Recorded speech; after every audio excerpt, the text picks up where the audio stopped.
Questionableng araw para sa ilang mambabatas ang pagiging kampante ng Bureau of Internal Revenue sa voluntary tax declarations ng social media influencers. Tila nga masyado raw maluwag ang ahensya sa prosesong ito. Balitang umaabante mula kay Jess Suerte. Ginisa ni ACT Teachers Party List Congressman Franz Castro ang Bureau of Internal Revenue dahil sa kaluwagan nito sa mga social media influencers hinggil sa pagbabayad ng buwis.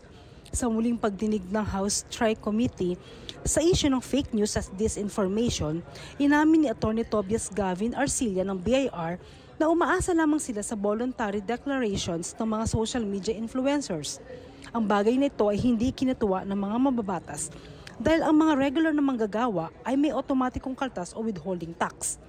Ayon kay Atty. Yeves Gonzalez, representative ng YouTube, hindi na namomonitor kung ang mga Filipino content creators ay nagbabayad ng tamang buwis. Sinabi ni Castro, hindi dapat maghintay lamang ang BIR sa kung ano ang ibabayad o kung magbabayad nga ang mga social media influencers na malaki naman ang kinikita. Why not? Baka merong loopholes, Mr. Chair, doon sa ating batas, doon sa BIR.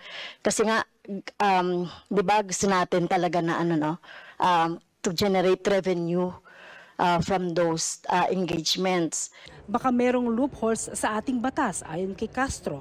Kasi gusto talaga ng gobyerno na maka-generate ng revenue mula sa mga ganitong engagements, dagdag pa ng mambabatas. Ako si Jess Suerte ng Abante Radio. Ito ang balitang mabilis, mabangis, walang mintis.